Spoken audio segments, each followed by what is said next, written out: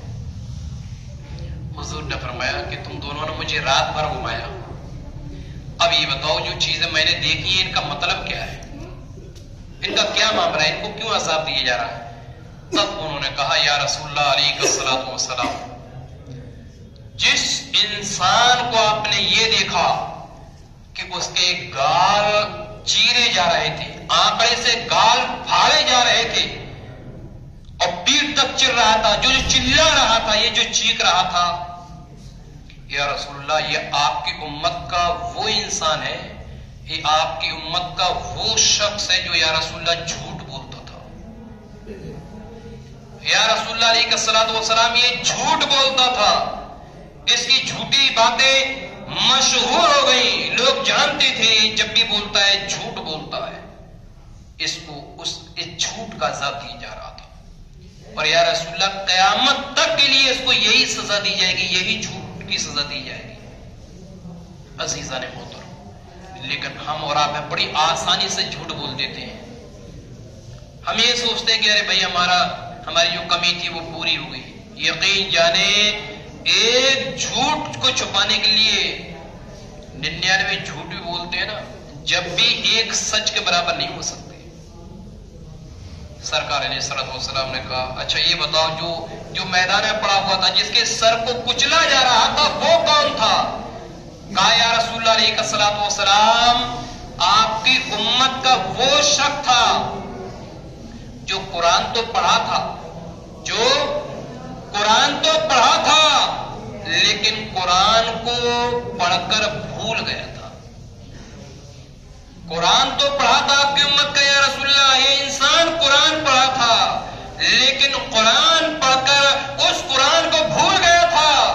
یا رسول اللہ، اسی وجہ سے اس کے سر کو کچلا جا رہا ہے اور قیامت تک کے لیے اس کے سر کو اسی طریقے سے کچلا جائے گا۔ حضور علیہ الصلوۃ والسلام نے پھر فرمایا اچھا یہ بتاؤ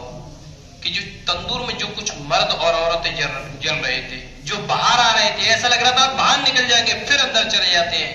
تب میرے اور آپ کے آقا صلی اللہ علیہ وسلم نے جب اتنا کہا تو انہوں نے کہا یا رسول اللہ یہ آپ کی امت کے وہ مرد ہیں، یا آپ کی امت کی وہ عورتیں ہیں جو زنا کیا کرتے